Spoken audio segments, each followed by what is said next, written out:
Hello and welcome back to my channel, International Yankee English. Today is Study Saturday. You are going to learn some useful, 10 to be exact, useful business English phrases for the workplace. If that sounds good to you, keep watching.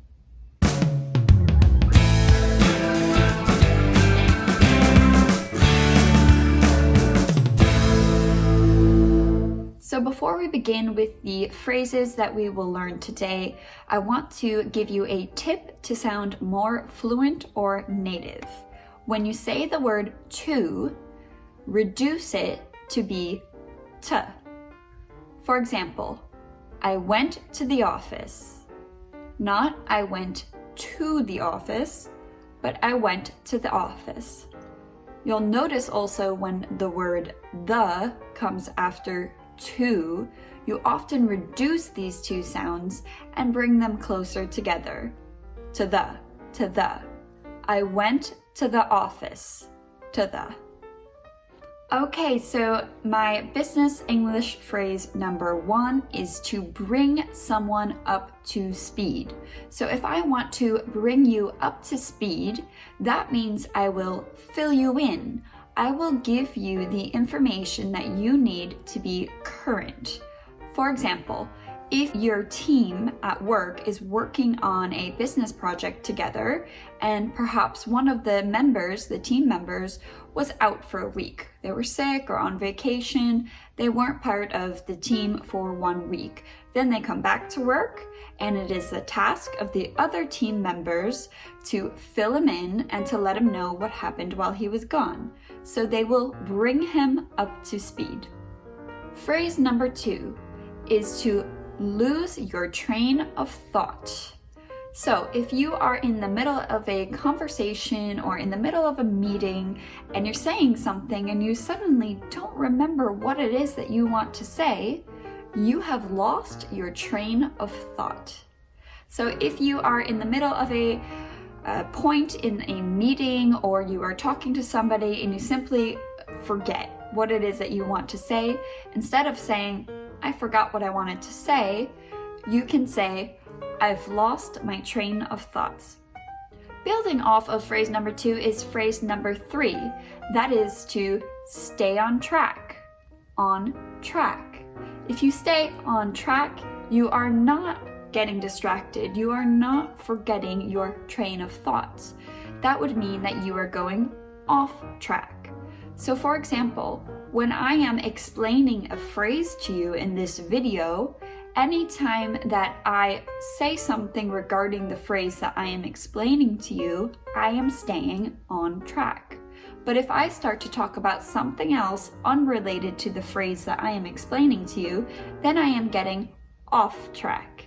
That is something I am guilty of. Number 4, we have an idiomatic phrasal verb, and that is to brush up. If you brush up on something, that means that you are trying to remember or bring back some skills or thoughts or ideas that you once had that maybe you don't have anymore. For example, with English, often people learn English in school and they start to enter the workforce and they perhaps don't use English that often in the beginning of their career, but then they need to use it later in their career. But they haven't had any English lessons in a while, or they haven't been speaking English with their colleagues in a while. So what they need to do is they need to brush up on their English skills. One way of doing that is subscribing to my channel and joining my Facebook support group, where you can always brush up on your English skills. Number 5, back to square one. If somebody says that they need to go back to square one, that basically means that they have to start over. They have to go back to the beginning. Number 6 draws off of number 5, and that is the phrase back to the drawing board. So the drawing board, you can try to think of an actual board where you do brainstorming with perhaps some of your colleagues and you try to come up with ideas.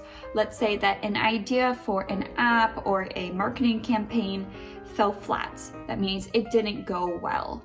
That means that you need to start over and go back to the drawing board. Number 7 is to bring something to the table. A hiring manager during a job interview may ask you, "What do you bring to the table?" What they want to know is what kind of special attributes or abilities or skills do you have that would benefit our company? So what you bring to the table are the benefits or the perks that the company would have by hiring you. So the good things basically. What are the good things that you bring to the table? Number 8, to be on the same page. So that does not mean literally that you are looking at the same paper page as somebody else, but it does mean that you are in agreement with the other person. You are on the same page. Number 9 is to wing it. Have you ever had to give a major presentation but did not have enough time to prepare for it? If so, that means you had to wing it.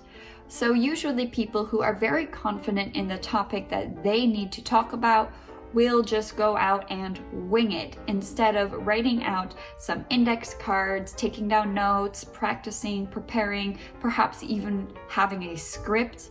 But some people prefer not to prepare and simply go out and take their chances by winging it.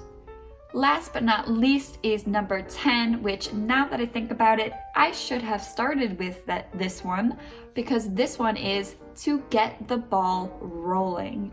When you get the ball rolling, that is when you start something.